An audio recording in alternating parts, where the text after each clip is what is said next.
배우신 여러분들 모두 주님의 이름으로 축복합니다. 우리 다 함께 사도신경 고백하시겠습니다. 나는 전능하신 아버지 하나님, 천지의 창조주를 믿습니다. 나는 그의 유일하신 아들, 우리 주 예수 그리스도를 믿습니다. 그는 성령으로 잉태되어 동정녀 마리아에게서 나시고 본디오 빌라도에게 고난을 받아 십자가에 못 박혀 죽으시고 장사된 지 사흘 만에 죽은 자 가운데서 다시 살아나셨으며 하늘에 오르시어 전능하신 아버지 하나님 우편에 앉아 계시다가 거기로부터 살아있는 자와 죽은 자를 심판하러 오십니다. 나는 성령을 믿으며 거룩한 공교회와 성도의 교제와 죄를 용서받는 것과 몸의 부활과 영생을 믿습니다. 아멘.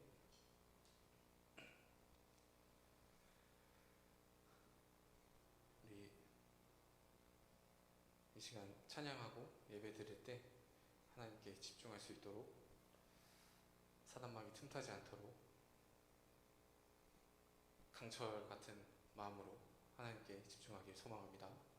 우리 다 함께 나를 향한 주의 사랑 찬양하시겠습니다.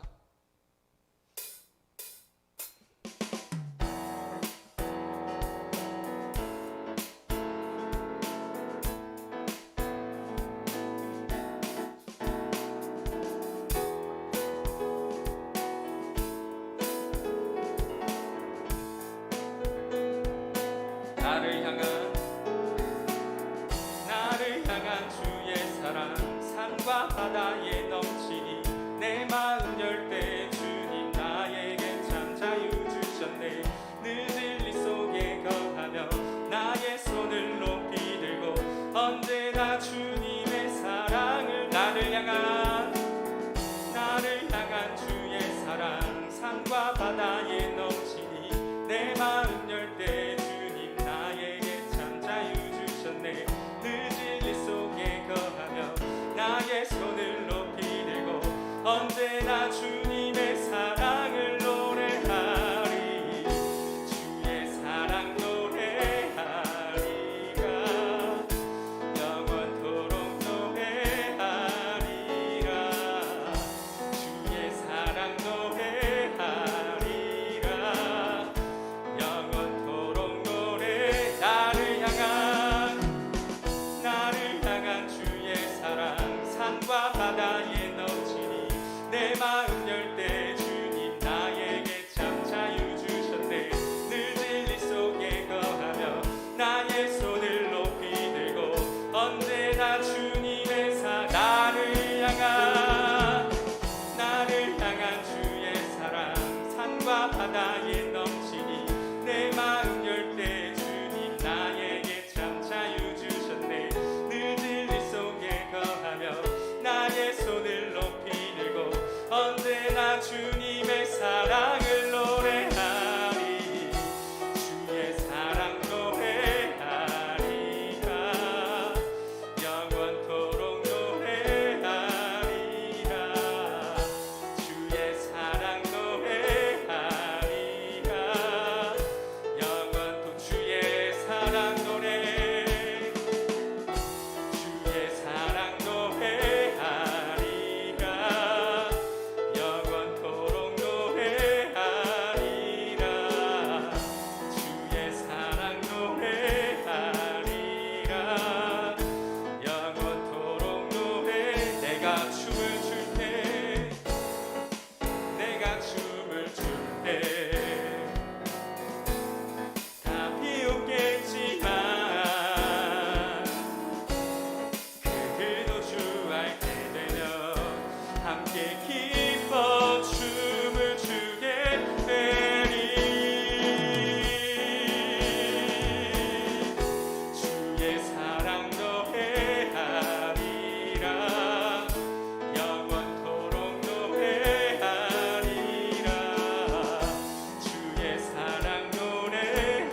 주님의 사랑 노래 고백하는 우리 모두가 되길 소망합니다. 우리 다 함께 빈들의 마른 풀 같이 찬양하시겠습니다.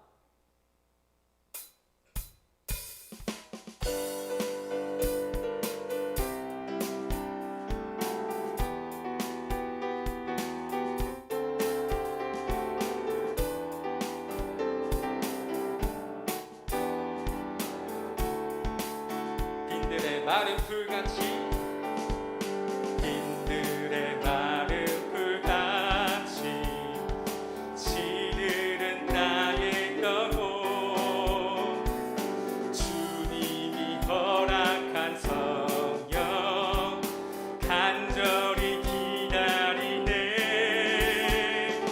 가물어 메마른 땅에 단비를 내리시는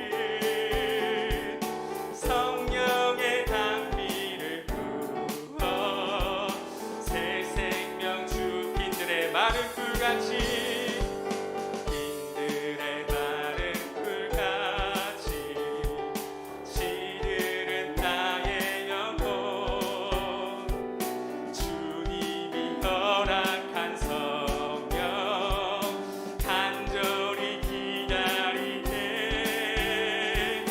가물어 메마른 땅에 단비를 내리시는 성령의 단비를 부어 새 생명 주옵소서.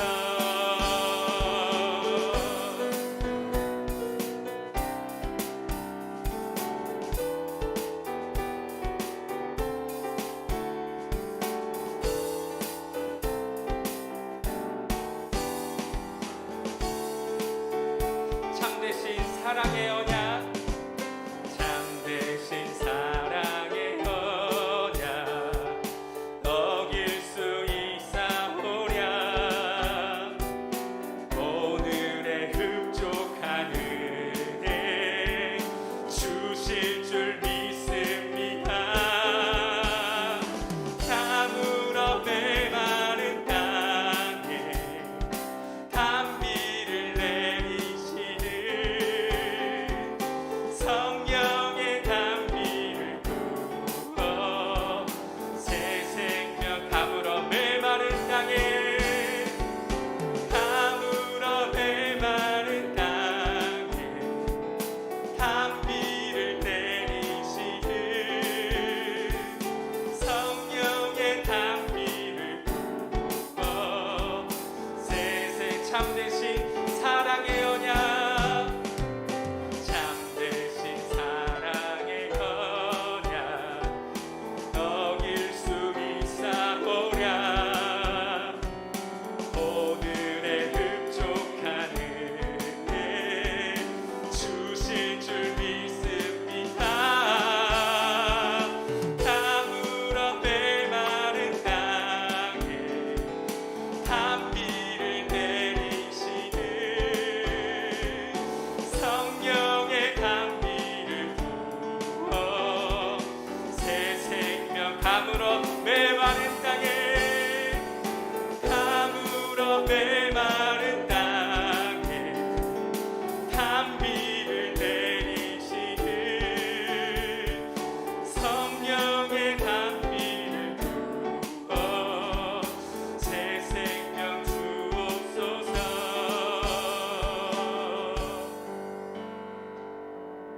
아멘.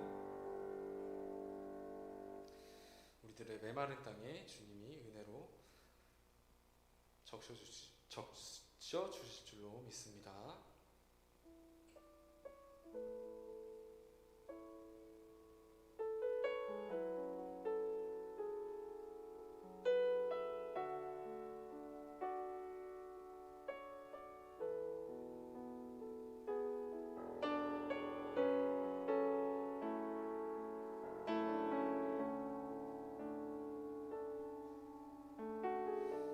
우리가 일주일 동안 살아가다가 이 자리에 모여서 같이 예배드리고 각자의 자리에서 예배를 드릴 때 내가 예배를 한번 드렸다고 스스로 위안하고 스스로 이 정도는 했다, 예배를 한번 드렸다 삼는 게 아니라 잘못되게 살아왔으면 이 자리에서 이 시간에 예배를 드릴 때 하나님께 회개를 하고 하나님께 더욱더 매달려 있기를 간절하게 소망하는 시간이 되길 소망하고, 또 일주일 동안 살아갈 때 하나님께서 더 주실 은혜를 기대하며 더 기쁜 마음으로 준비하는 시간이 되길 소망합니다. 우리 다 함께 이 시간 아름다우신 찬양하시겠습니다.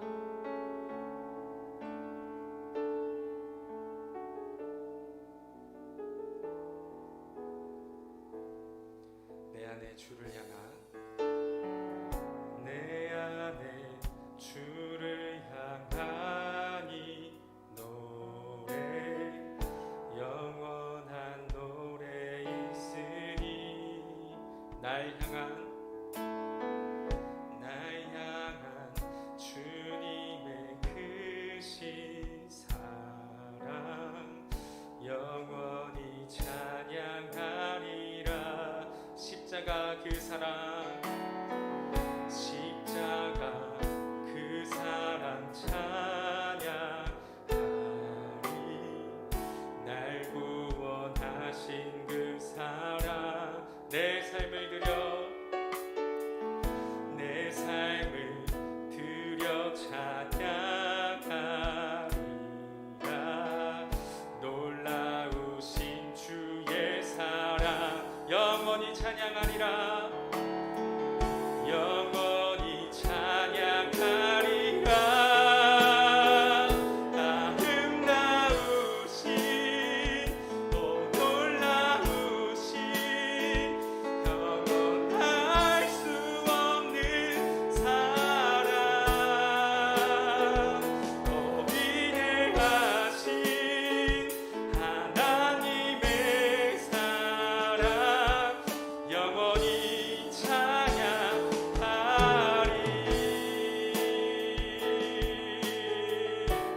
십자가 그 사랑, 십자가 그 사랑 찬양하리. 날 구원하신 그 사랑, 내 삶을 드려, 내 삶을 드려 찬양하리. 놀라우신 주의 사랑 영원히 찬양하리라. 영원히 찬양하리라. 아름다우신, 오 놀라우신, 영원할 수 없는 사랑, 오 위대하신 하나님의 사랑 영원히 찬양. 아름다우신, 아름다우신, 오 놀라우신, 영원할 수 없는 사랑, 오 위대하신 하나님의 사랑 영원히 찬양. 주와 같은 분 없네, 주와 같은 분은 없네. 이 세상 그 누구도 주와 같은 분은 없네. 누구도 이길 수 없네. 주와 같은 분 없네. 주와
사랑하는 하늘시아 청년들 이렇게 연결되게 해주심에 감사합니다.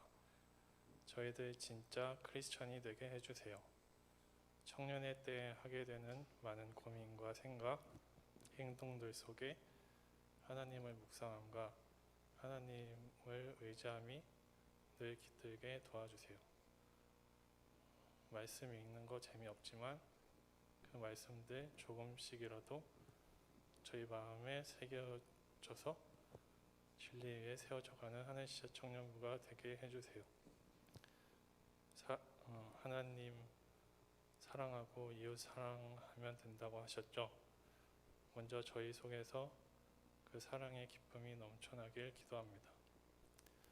사랑이 식어가는 이때 서로의 안부 하나에도 사랑을 전하고 그 사랑을 진심으로 눈치챌 수 있는 저희들 되게 해주세요.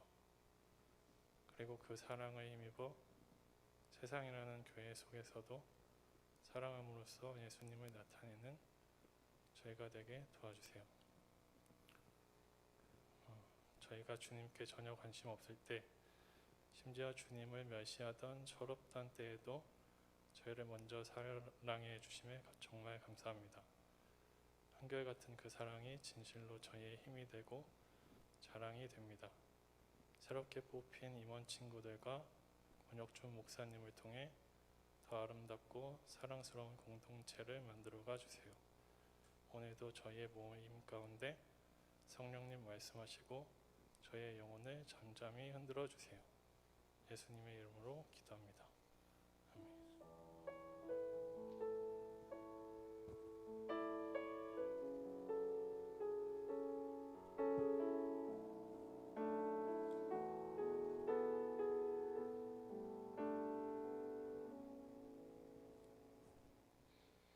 사순절 네 번째 주일에 오신 우리 청년 여러분들 환영합니다. 짧게 광고 드리고 그 다음에 저희 권혁종 목사님 설교 들을 텐데요. 저희가 이제 그 새로 임원단이 뽑히고 회장단이 뽑히고 그 다음에 저희 부서장을 이제 새로 뽑을 예정입니다. 그 이전에 TF가 아니라 이제 회장단 전에 있었던 사람들이 이제 회장단 말고도 몇 명이 모여가지고 같이 저번에 저희가 했던 그런 마니또 그런 거 있잖아요. 말씀 마니또 그런 걸 같이 했었었는데 그걸 이제 함께할 그런 여러 청년들을 저희가 뽑으려고 하는데 이거는 이제 저희가 임원 선거 했던 것처럼 뽑는 게 아니라 좀 저희가 몇몇 분한테 연락을 따로 드려서 그렇게 진행을 할 예정이니 이렇게 만약에 연락이 가게 되면은 함께 기쁜 마음으로 할 수 있으면 좋을 것 같습니다. 그리고 이제 곧 있으면은 부활절에 이제 저희가 세례 입교 신청을 저희가 받아서 할 텐데 아직 받지 못한 청년분들 있다면은 이제 연락 권혁종 목사님께 말씀해 주셔서 또 그렇게 세례랑 입교 받을 수 있도록 하시면 되고 그 다음에 이제 저희 오늘 예배 끝나고 그 생일 파악을 따로 한번 할 예정인데 그래서 저희가 생일이랑 그렇게 청년부에서 다 같이 챙길 수 있도록 하려고 할 테니 그 가시기 전에 저나 아니면 다른 임원분들한테 이제 말씀을 해주시면은 감사하겠습니다. 그리고 마지막으로 지금 저희 꽤 많은 분들이 함께 자리에 함께 해주시는데 저희 하늘시아 청년부 예배는 방역수칙을 준수해서 예배를 드리고 있으니 모두 손소독이나 그런 거 잘 하고 사회적 거리두기 잘 주의하면서 예배 드릴 수 있으면 좋겠습니다. 감사합니다. 이제 목사님 나오셔서 설교 시작하겠습니다.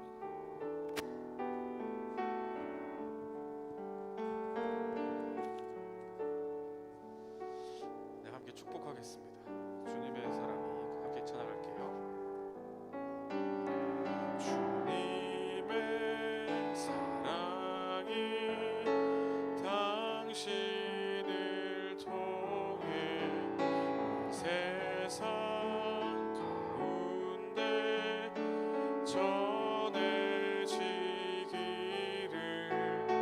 주님은 너무 당신은 가시니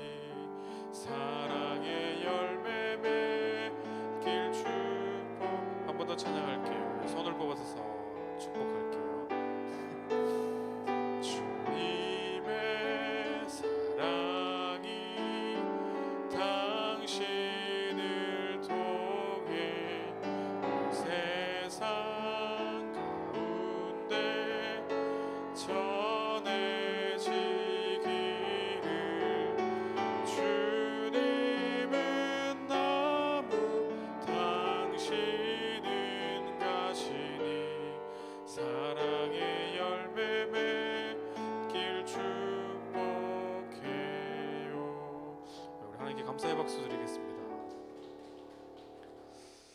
네, 함께 말씀을 찾도록 하겠습니다. 요한복음 5장 1절에서 9절까지의 말씀입니다.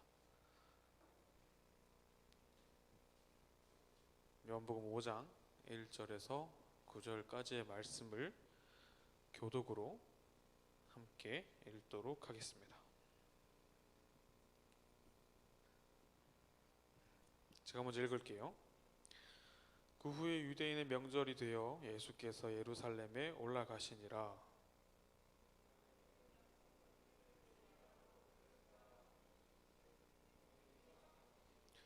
그 안에 많은 병자, 맹인, 다리 저는 사람, 혈기 마른 사람들이 누워 물의 움직임을 기다리니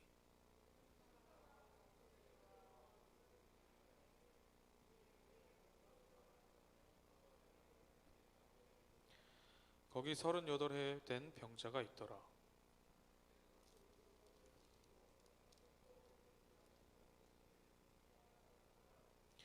병자가 대답하되 주여 물이 움직일 때에 나를 못에 넣어주는 사람이 없어 내가 가는 동안에 다른 사람이 먼저 내려가나이다.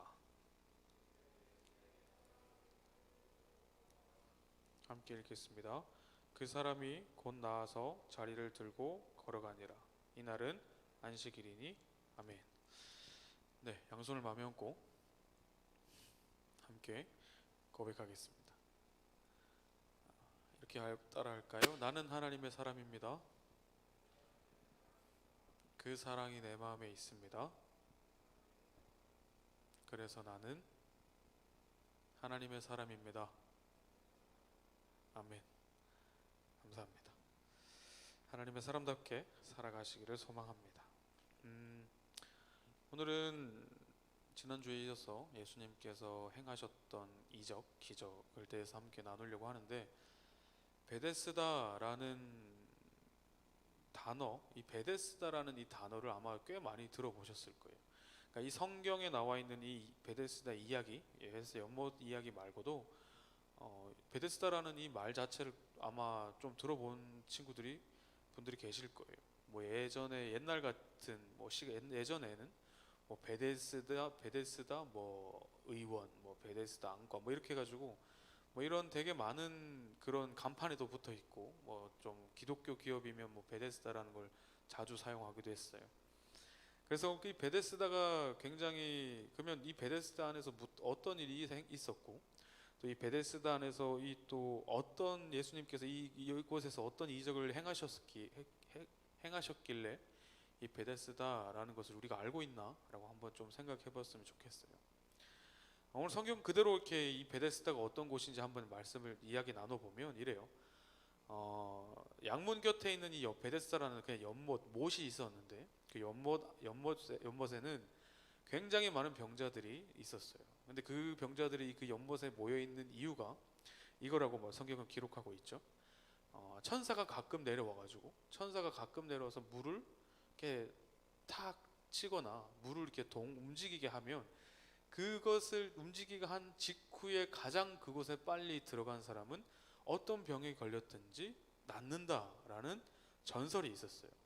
오늘 지금 여러분들 가지고 있는 성경에 보면 3절 4절 보면 성경에 갈호가 쳐져 있죠. 이렇게 대괄호라고 하죠. 대괄호라고 쳐져 있죠. 그러니까 이게 무슨 뜻이냐면, 이 갈호 쳐져 있는 이 부분은 이 성경을 기록하는 사람이 후에 집어넣었다는 이야기예요. 그러니까 지금 제가 가로 쳐져 있는 부분만 따로 읽어볼게요. 3절부터 물의 움직임을 기다리니 이는 천사가 가끔 못에 내려와 물을 움직이게 하는데 움직인 후에 먼저 들어가는 자는 어떤 병에 걸리든지 낫게 되미르라. 여기까지잖아요. 그러니까 이거는 이 베데스다라는 이 연못을 설명하기 위해서 이 원본, 그러니까 실제로 기록했던 이 원본에다가 추후에 이 기록자가 추가시켜 넣은 거예요. 그러니까 이 베데스다라는 연못이 이런 이야기를 가지고 있었더라. 그래서 사람들이 이렇게 모여 있었다라고 설명을 해주는 거예요. 그러니까 정확히 엄밀하게 따지고 보면 이 베데스다라는 연못을 설명해 놓은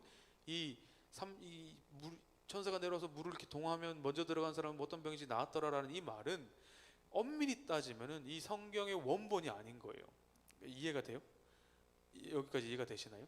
그러니까 이 성경에 나와 있는 이게 베데스다라는 연못에 들어가면 뭐든지 다 낫는데라고 이 말을 온전히 믿을 필요는 없다라는 거죠. 그러니까 후에 들어갔다는 내용이에요. 근데 이 후에 들어간 내용까지 포함해서 이제 기록이 되어지고 있다라는 거죠. 근데 그러니까 어쨌든 이 연못이 천사가 물을 동하면 그가 가장 빨리 들어가는 사람이 병이 낫는다라고 해서 사람들이 수많은 병자들이 바글바글하게 모여 있는 거죠. 근데 여기서 이제 이 처음에 이게 제가 상상을 해보면 처음에는 이 베데스다 연못 전체를 이렇게 카메라가 비추다가 이렇게 이 연못에 대한 설명을 해주다가 그리고 이제 한 사람을 집중해서 들어가는데 그게 오늘 말씀의 주인공이 예수님과 직접 이야기 나눴던 38에 앓았던 누워 있었던 병자예요. 38년 된 병자가 주인공이 되는 거예요. 이 38년 된 병자가 누워 있는 그 상황에서 예수님이 나타나셔서 이렇게 이야기를 하시는데 우리는 여기서 뭘 기억해야 되냐? 처음에 먼저 알아야 되냐면 이 베데스다라는 곳과 이 38년 된 병자와의 관계를 알아봐야 돼요. 관계라기보다는 어떤 상황에 놓여 있는지를 알아봐야 돼요. 베데스다 맞아요. 이 베데스다라는 뜻은 자비의 집이라는 곳이에요. 그러니까 이 아픈 사람도 낫고 병자도 낫고 하는 이 자비의 집, 굉장히 이름 뜻도 좋고 굉장히 뭔가 괜찮아 보이는 이 상황에서 이 베데스다에서 과연 어떤 일이 일어나고 있었을까라는 거죠. 한번 가정을 해볼게요. 지금 정은쌤하고 저하고 이렇게 앞쪽에 있으니까 제가 손목을 다쳤어요. 그러니까 손목을 다쳤고 미안해요. 정은 쌤이 손목을 다쳤고 제가 하반신이 불구예요. 만약에 예를 들어서 그러면 저기가 연못이라고 쳐요. 그러면 이제 진짜로 천사가 나타나서 물을 이렇게 탁 동하고 갔어요. 그럼 목사님은 저는 하반신이 마비됐으니까 어떻게 가야 될까요? 저기까지? 기어서 막 하면서 가야 되잖아요. 그럼 정은 쌤은 저랑 다르게 손목만 다쳤으니까 어떻게 가면 돼요? 걸어서 갔을까요? 뛰어서 갔겠지. 우와! 하면서 이렇게 집어넣지 않았을까요? 막 움직였어! 이러면서 막 잘 생각해봐요. 베데스다 자비의 집이었지만 아프면 아플수록 그 자비를 누리지 못하는 곳이 바로 베데스다였어요. 그러니까 이해가 돼요? 지금 이 베데스다라는 연못의 상황이. 그러니까 손가락 다친 사람들은 그냥 이렇게 손가락 들고 있다가 이렇게 연못이 이렇게 있으면 연못이 이렇게 있으면 손가락 이렇게 대고 있지 않았을까? 움직이면 바로 집어넣으려고? 안 그랬을까요? 이렇게 바로 이렇게 집어넣으려고 준비하고 있지 않았을까요? 그리고 수많은 사람들이 그 물이 움직이자마자 들어가려고 막 어마어마한 바로 옆에서 막 혹시라도 자다가 굴러떨어서 들어갈 수도 있지 않을까 해서 그 옆에서 자고 막 이랬을 거예요. 그럼 상대적으로 몸이 아프면 아플수록 내 몸에 움직이기가 거동하기가 힘들면 힘들수록 그 베데스다 그 자비의 집은 그 자비의 집은 그 사람과는 상관없는 장소가 되어 간다라고. 그러니까 이해가 되죠.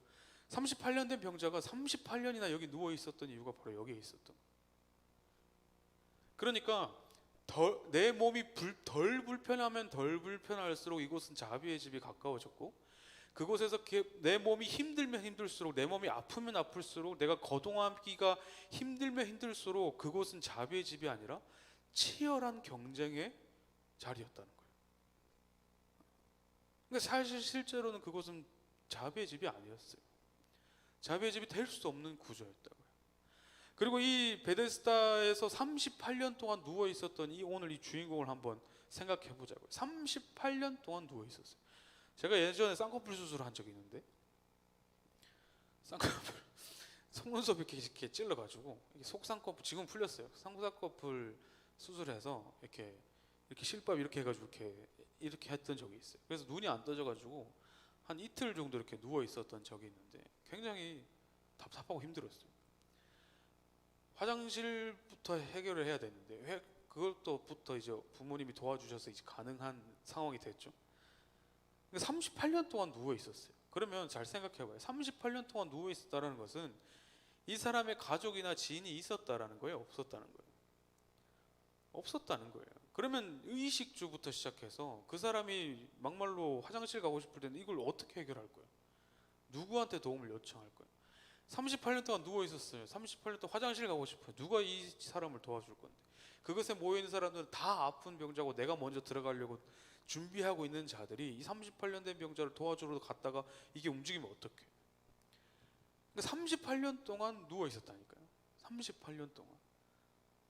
아마 이 38년 된 병자는 뭐 첫 해, 두 해까지는 내가 저기만 들어가면 뭐 더 나을 수 있을 거야라는 희망을 갖고 있었을지도 모르겠어요. 그런데 이게 시간이 흐르고 5년, 6년, 7년 지나가면서 10년이 지나고 20년이 지나가고 30년이 지나갈 때쯤엔 이 38년 된 병자 마음속에 어떤 마음이 있었을까요? 어떤 마음이 생길까요?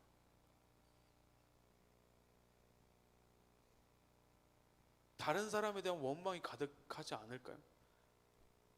다른 사람에 왜 나를 아무도 도와주지 않은 거지? 왜 나를 아무도 신경 써주지 않는 거지? 다른 사람에 대한 원망과 그리고 도대체 이곳은 도대체 불평과 불만이 가득 차지 않았을까요? 그래서 예수님이 처음에 이 38년 된 병자에게 나타나서 야 네가 낫고 싶냐라고 질문했을 때 그러면 정상적인 대답은 뭐예요? 예수님이 저한테 나타나서 혁준아 너 낫고 싶어? 뭐 예를 들어서 뭐 키 크고 싶어? 뭐 살 빼고 싶어? 이렇게 질문했으면 저한테 제가 대답을 뭐라고 할 거예요? 살 빼고 싶어? 질문했으면 제가 뭐라고 대답할까요? 네, 살 빼게 해주세요. 살 좀 가져가 주세요. 좀 덜어내 주세요. 이렇게 바로 대답하겠죠. 근데 이게 뭐라고 하냐면 너 살 빼고 싶어 얘기하냐면 내가 맨날 살 빼려고 하니까 다른 사람이 옆에서 치킨을 시켜 먹고 다른 사람이 배달의 민족으로 막 어플을 개발해 가지고 어플 개발한 사람들 잡아 죽여야 돼. 뭐 이런 얘기를 하고 있는 거예요. 그러니까 38년 된 병자가 예수님이 나타나셔서 야 네가 낫고 싶냐라고 질문했을 때 그가 바로 대답하지 못했어요. 네, 낫고 싶습니다. 네, 지금 제가 낫고 싶어요라는 이 당연한 대답, 우리가 생각할 때 이 당연한 대답을 하지 못했어요. 그 이유가 바로 여기 있는 거예요. 이제 병자가 뭐라고 이야기했냐면 주님 내가 저기 물이 동할 때 내가 들어가고 싶은데 아무도 나를 데려가서 저기에 넣어주지 않습니다라고 대답하는 거예요. 그러니까 그가 생각할 때 내가 고침을 받지 못하고 내가 저곳에 못 들어가는 이유는 나를 옆에 있는 내 주위에 있는 사람들 때문에 내가 못합니다라고 여기는 거예요. 그러니까 이 병자의 지금 마음이 이렇다고요. 그러니까 이해가 되죠. 38년 된 병자가 예수님께서 나타나셔서 야 네가 낫고 싶냐? 네, 지금 제가 낫고 싶습니다라고 이야기해야 되는 이 단순하고 기본적인 이 질문 앞에 네, 그렇습니다. 제가 낫고 싶습니다라고 대답하지 못하고 예수님, 저들 때문에 내가 낫지 못합니다. 저들 때문에 물이 동하면 나를 들고 들어가 줄 사람이 없어서 다른 사람이 먼저 들어갑니다. 내가 엉금엉금 기어서 들어갈 그 순간에 다른 사람이 먼저 들어가서 내가 그걸 낳을 수 있는 기회를 놓치게 됩니다. 라고 이야기하고 있는 거라고요. 잘 봐요. 이 38년 된 병자의 처음 여기 이곳에 베데스다 연못에 왔던 처음의 목적은 무엇이었을까요? 이가 여기에 왜 왔어요? 네, 맞아. 낫고 싶어서 여기 왔다니까요. 베데스다에 낫고 싶어서 왔어요. 베데스다에 내가 병 고침을 받으려고 왔어요. 그런데 시간이 지나고 흐르고 난 다음에 시간이 흘러서 그가 지금 목표했던 그 낫고 싶다라는 그게 이 마음 가운데 없어요. 네가 원하는 게 뭐냐라고 질문했을 때 네가 낫고 싶냐? 네가 처음에 가지고 있던 그 목표를 예수님께서 탁 집어서 질문하셨을 때 그의 대답은 내가 아니었다니까요. 내가 아니었어요.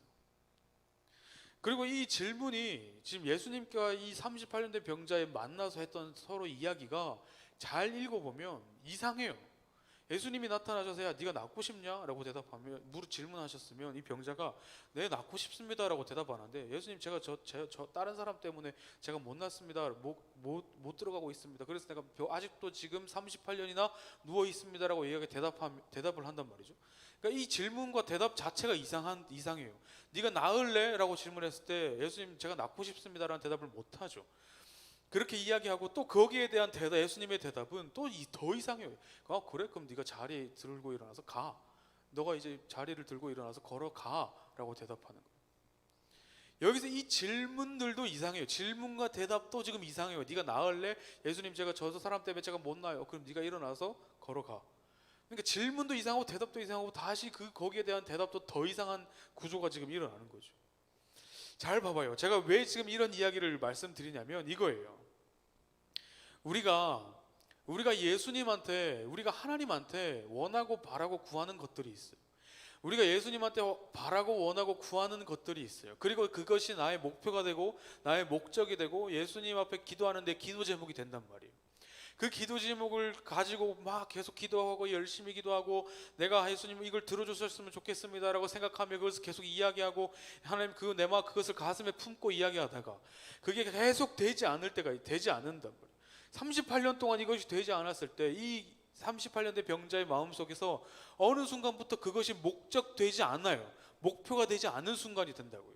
우리도 그런 때가 있어요. 내가 원하는 거, 내가 하나님한테 바라고 간구하는 것들이 계속해서 기도했지만 그것이 이루어지지 않을 때 어느 순간부터 그것에 대한 원망이 생기기 시작하고 불평이 생기기 시작한다고요. 그 상황 속에서 예수님께서는 여전히 우리한테 이렇게 똑같이 질문하는 거예요. 네가 낫고 싶으냐? 네가 낫고자 하느냐?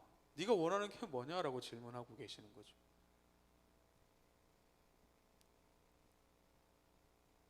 그 질문 속에서 우리는 여전히 대답을 하지 못해요. 하나님, 내가 이것 고쳐 주십시오. 하나님, 내가 원하는 것이 이것입니다. 하나님, 내가 이것을 위하여 기도하고 있습니다.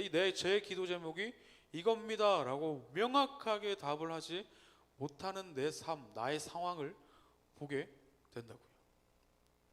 이 38년 된 병자를 통해서 우리가 지금 알아야 되는 것은 이거예요. 내가 지금 하나님 앞에 기도하고 간구하고 있는 것들을 내 삶에서 당장 그것이 이루어지지 않을 때가 있어요. 내가 하나님 도대체 나한테 왜 이거 안 해주십니까? 내가 왜 그것을 나에게 이걸 허락해 주시지 않으십니까? 라는 그 기도 제목이 내 삶 가운데 가득 찰 때가 있다고요. 지난주에 제가 결혼 준비한다고 말씀드렸는데 저는 26, 7살 때 결혼할 줄 알았어요.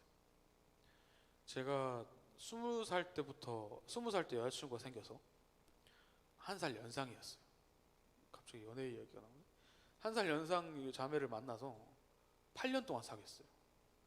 8년 동안 사귀면서 저는 당연히 이 자매랑 결혼할 줄 알았어요. 당연히 이 자매랑 결혼하고 싶었고 자연스럽게 결혼하고 싶었어요. 근데 그게 되게 사소한 그걸로 틀어지더니 이게 관계가 완전히 박살이 나더라고요. 그리고 나서 제가 그 자매랑 헤어지고 나서 저의 목표는 이거였어요. 빨리 결혼할 대상을 찾자. 빨리 결혼을 하고 싶으니까 빨리 결혼할 대상을 찾자. 그래서 나처럼 결혼하고 싶은 자매를 찾자. 그래서 막 누드에 막 불을 쌍심지를 켜고 막 결혼할래요? 막 이런 느낌 뉘앙스로 막 이렇게 막 찾기 시작했단 말이죠. 그래서 한 자매를 만났어요. 근데 그 자매랑 한 2년 교제를 했는데 저는 만날 때부터 저는 결혼하고 싶은데 해가지고 막 결혼할래요? 막 계속 만날 데이트할 때마다 결혼하면 진짜 잘 맞겠다 그죠? 세뇌를 막 시키려고 막 결혼하고 싶지 않냐면서 계속 막 노력했는데 안 됐어요. 그 관계도 무너졌어요. 빠그라졌어요. 그때 제 주위에는 그때 나이가 31살, 지금 32살, 한 2년 반 정도 만났으니까 32살, 3살 정도 됐던 것 같아요. 2살 정도 됐던 것 같아요. 그때는 제 주위에는 제가 이제 교육자다 보니까 좀 다들 빨리 결혼을 하는 경향이 있거든요. 그래서 주위에는 결혼을 거의 다 했어요.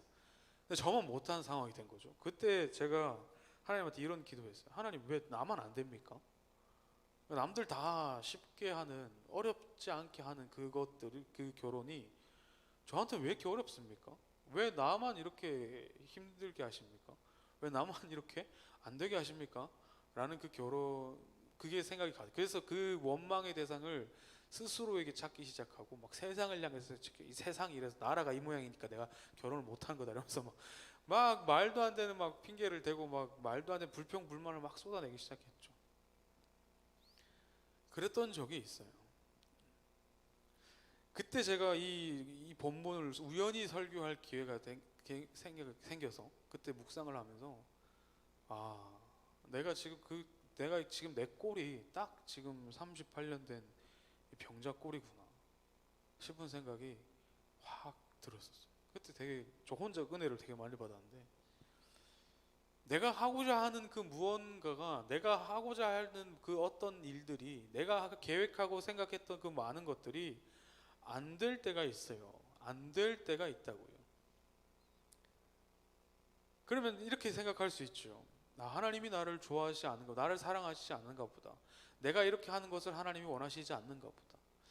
한 가지 질문 드려볼까요? 제가 전도사 시절 때 결혼을 한 게 은혜였을까요? 안 한 게 은혜였을까요?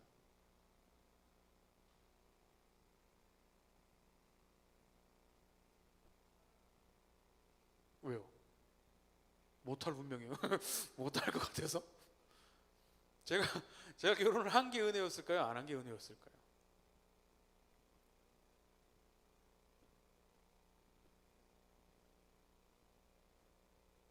다 은혜죠. 해도 은혜였을 것이고 안 해도 은혜였을 거예요. 그러니까 내가 원하는 것을 이루어 주시는 하나님이 은혜의 하나님이다라고 생각하는 그 우리의 마음과 생각을 버려야 될 때가 와요. 그것을 깨우치지 못하면 내가 필요한 하나님의 은혜만 간구해요. 그러니까 나에게 무언가 내가 원하는 것을 해주시는 하나님만 은혜가 넘치는 하나님, 그 하나님만 나를 사랑하는 하나님이 된다. 근데 아니지 않아요? 여러분들 하나님을 믿으면서 나에게 늘 즐거운 일이고 있고 내가 원하는 것들만 다 이루어 주시는 그 하나님이 있어 필요한 거예요? 아니면 나를 무조건적으로 사랑하시고 나를 죽음에서 건져 올리시는, 내가 옳은 길로 가지 못할 때는 나를 툭툭 쳐서 바른 길로 가게 하시는 그 하나님이 나에게 필요한 거예요? 우린 정답을 알아요. 하지만 나에게 해주시지 않는, 내가 원하는 것을 들어주시지 않는 하나님은 은혜의 하나님이라고 여기지 않는다니까요. 오늘 이 38년 된 병자 앞에 하나님 예수님이 나타나셔서 이거 그냥 바늘 가지고 전곡을 콱 찌르시는 거예요. 네가 낫기를 원하느냐라고 질문하셨어요. 근데 이 대답이 어떠냐고요? 네, 제가 낫고 싶습니다가 아니라는 거예요. 아니에요. 하나님, 예수님, 내가 저들 때문에 내가 못 들어갑니다. 저 사람들 때문에 내가 낫고 있지 못하고 있습니다 라고 이야기하고 있는 거예요. 그 대답을 듣고 예수님이 이렇게 말씀하시죠.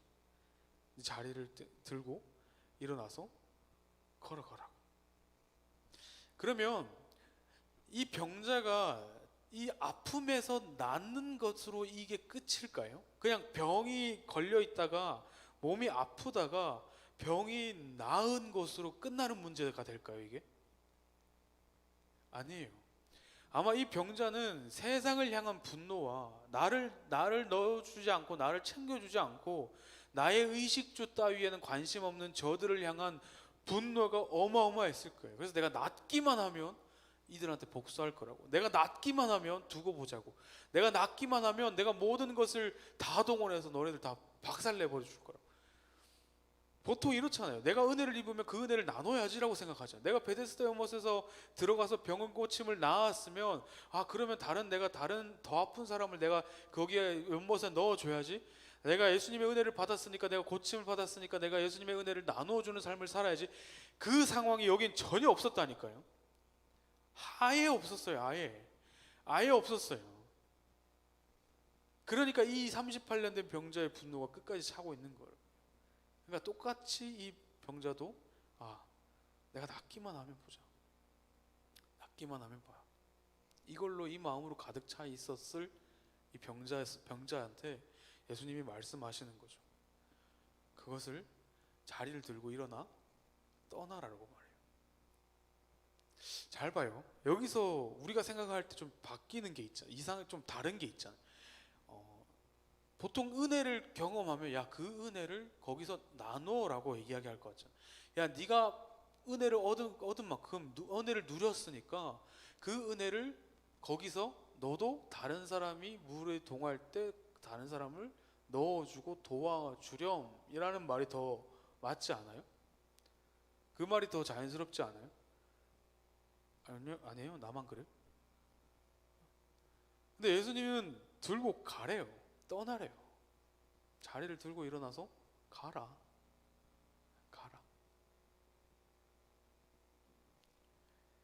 이것이 무엇을 의미하냐면, 어떻게 우리가 이 말씀을 우리가 이렇게 내 마음, 내 삶으로 가지고 와야 되냐면, 내가 할 수 있는 영역과 하나님의 영역을 나눌 필요가 있어요. 이게 무슨 말이냐면,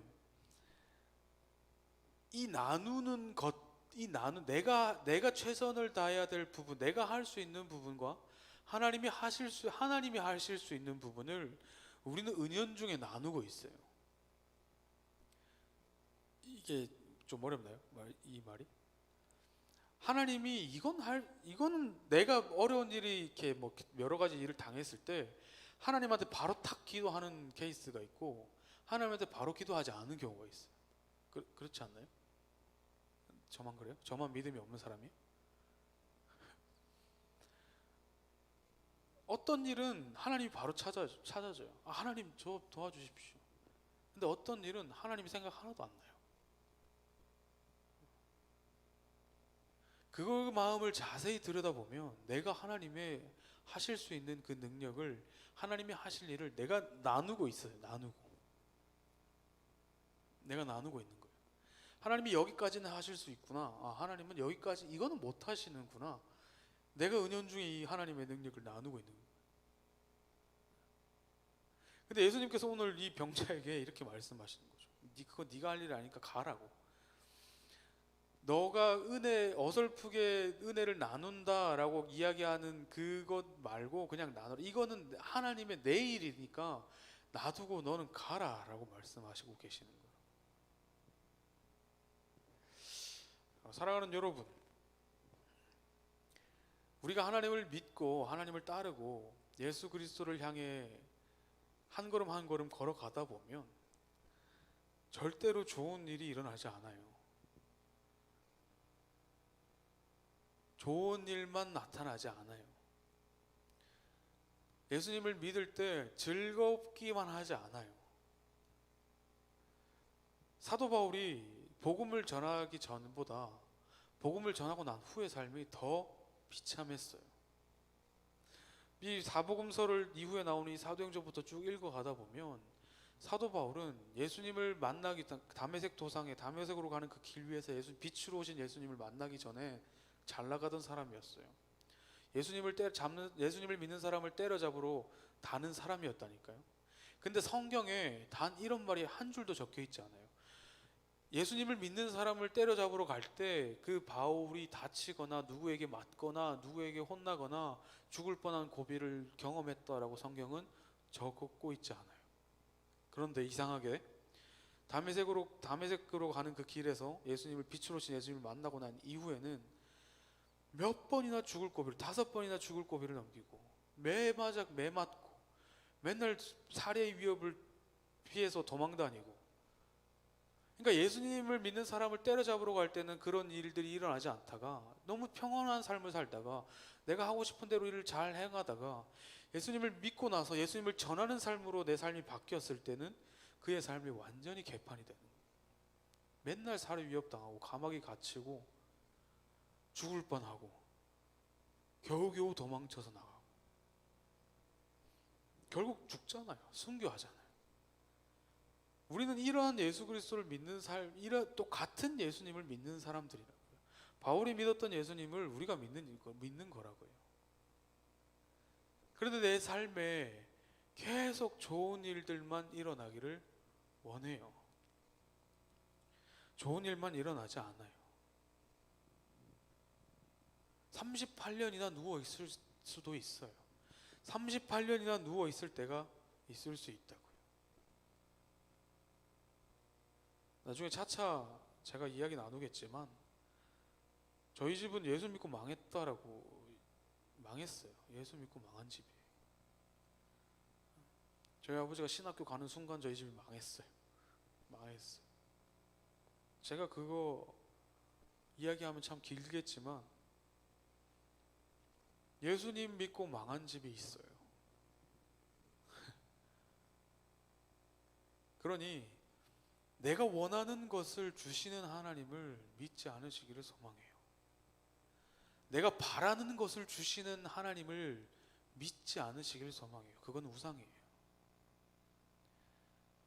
날 죽음에서 살리셔서 나를 죽을 수밖에 없던 나를 대신하여 십자가에 못 박히신 예수 그리스도를 믿으시기를 소망해요. 그래서 그 예수님과 동행할 때 힘든 일도 있을 수 있고 좋은 일도 있을 수 있어요. 그 과정 자체를, 그 여정 자체를 사랑하시는, 그 여정 자체를 나와 함께 하시는 그 예수님을 믿으시기를 소망해요. 그러니 우리의 기도는 바뀌어야 되는 거예요. 이 38년 된 병자처럼 하나님 왜 도대체 나에게, 나는 왜 안 됩니까? 나는 왜 저기에 들어갈 수 없습니까? 왜 나는 아무것도 안 됩니까? 나는 왜 오늘도 여전히 남들은 다 할 수 있는 걸 왜 나는 못 합니까? 왜 나는 내가 원하는 것을 들어주시지 않습니까? 하나님 너무하신 거 아닙니까? 라는 이 기도 제목에서 우리의 기도 제목이 바뀌어야 돼요. 하나님, 내가 지금 38년이나 누워 있습니다. 38년이나 누워 있지만 내가 여전히 예수님께서 내가 원하는 것을 들어주시고 있지 않지만, 내가 오늘도 내가 원하는 것은 이것이지만 그것을 들어주시지는 않는 하나님이시지만, 내가 하나님을 향한 그 마음과 그 과정이 무너지지 않도록 도와주십시오. 나를 지켜주십시오. 나에게 좋은 것을 주시지 않아도 그 하나님도 내가 사랑합니다. 왜요? 나를 살리신 하나님이시니까. 네, 이 시간 좀 같이 기도했으면 좋겠는데,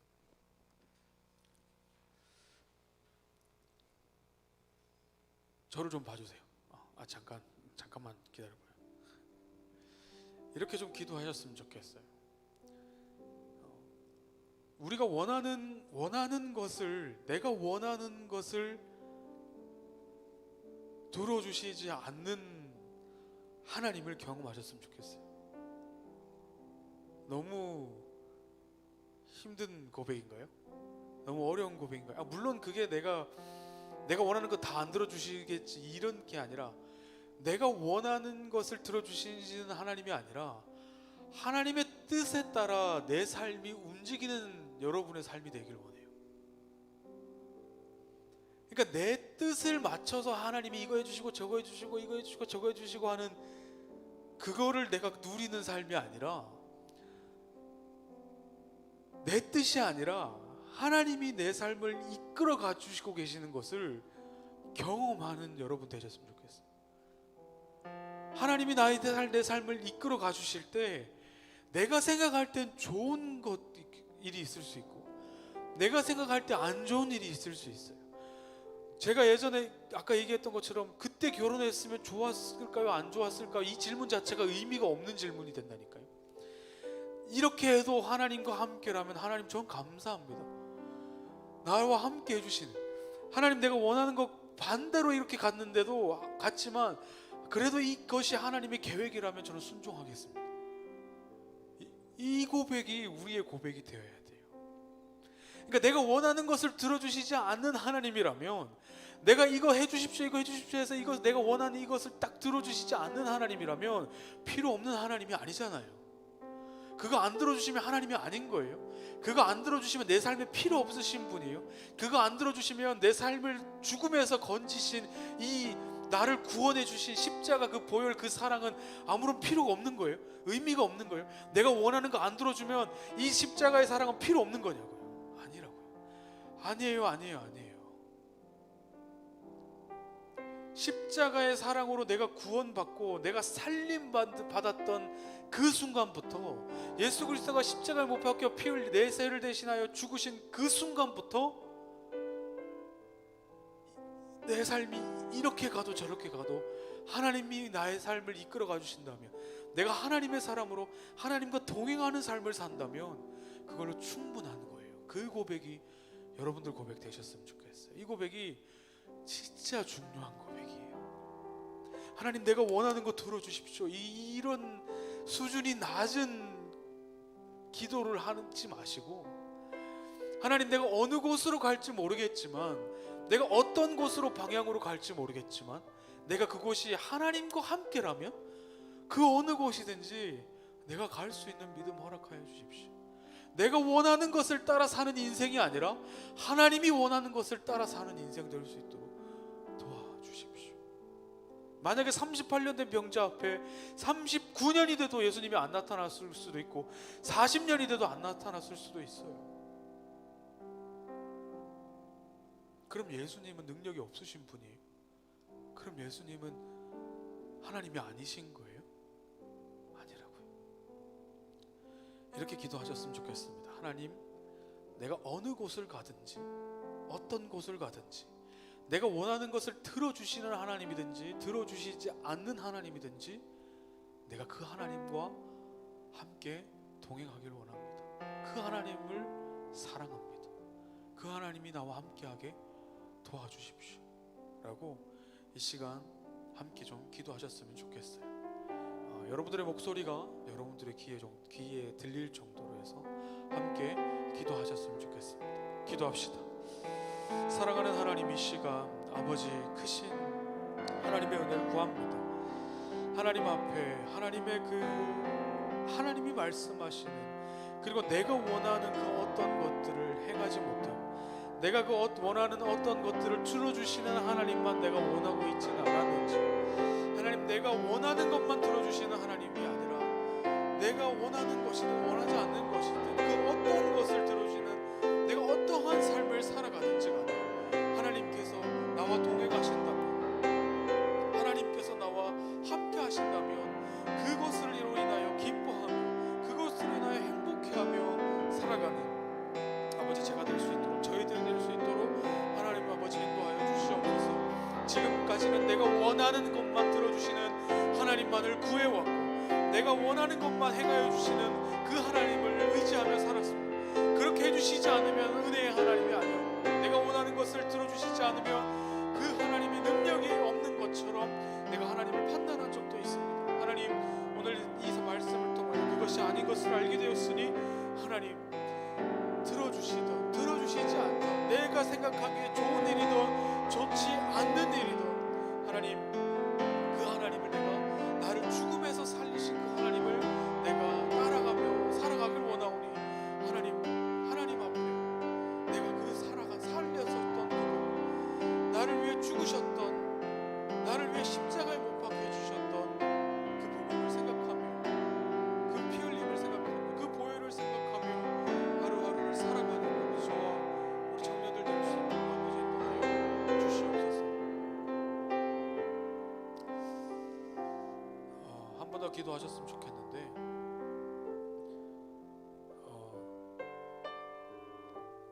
저를 한번 다 봐주시겠어요? 네, 저를 한번 봐주세요. 저희 아버지가 신학교 가서 저희 집이 망했다고 했잖아요. 그래서 지난주에 뭐 밥도 못 먹었니, 뭐 밥을 못 먹어서 굶었던 적이 있었다라는 이런 이야기도 했어요. 그러면 봐봐요. 세상이 볼 때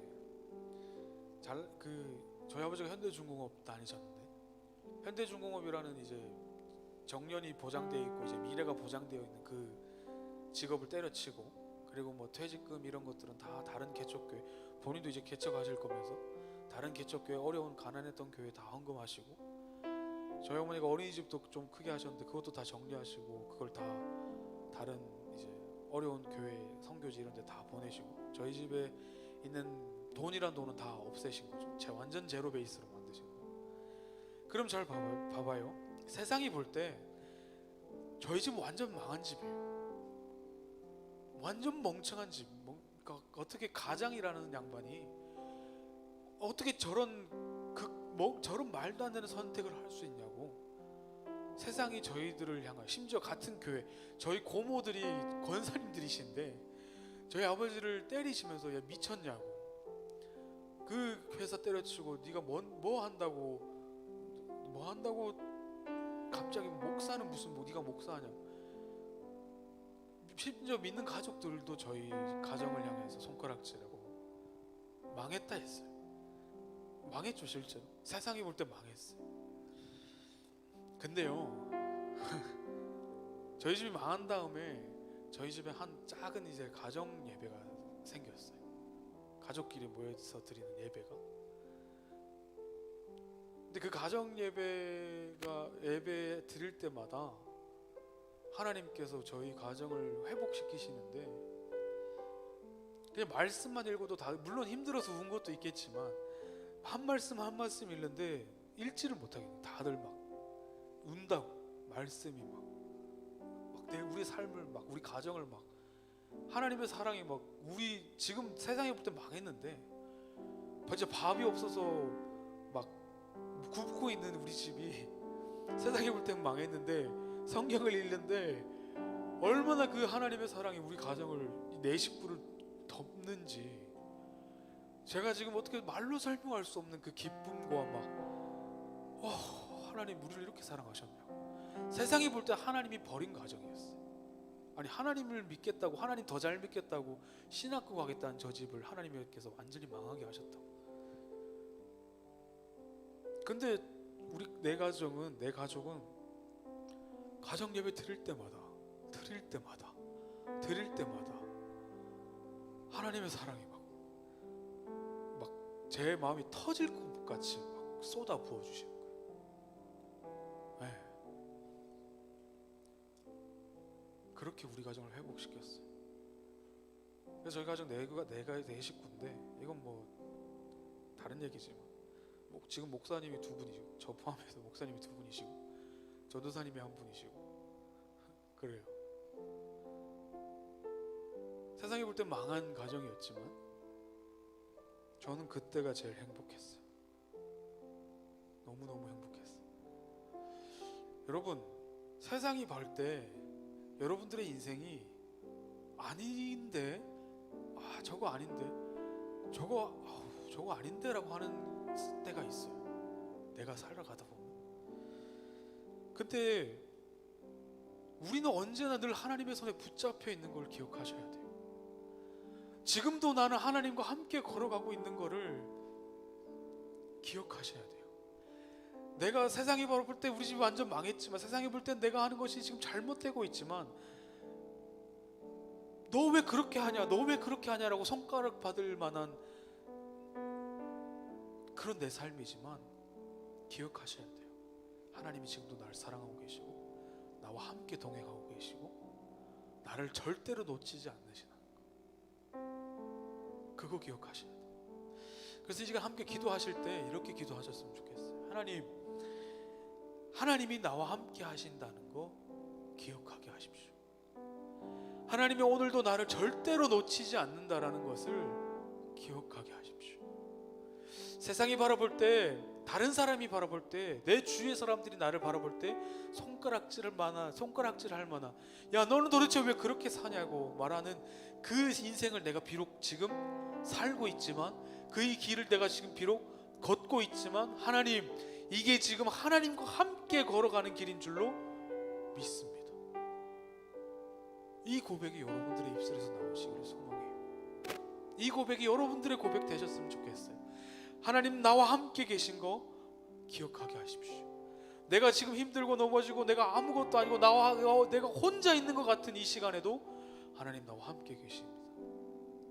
그것을 기억하게 하십시오 라는 이 기도 제목으로 한 번 더 기도하셨으면 좋겠어요. 이 기도 제목 좀 진지하게 좀 기도하셨으면 해보셨으면 좋겠어요. 하나님께 고백하는 거예요.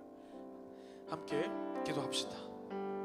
하나님, 정말 하나님의 그 사랑과 하나님의 그 크신 놀라우신 그 사랑으로 내가 오늘도 한 걸음 한 걸음 걸어갈 수 있음을 아버지 고백합니다. 하나님, 세상이 바라볼 때는 내가 여전히 손가락질을 받을 만하고 세상이 바라볼 때는 야 너는 도대체 왜 그렇게 살고 있냐고 손가락질 받을 만한 그런 삶을 내가 살고 있지만 하나님과 여전히 동행하고 있음을 아버지 기억하게 하여 주십시오.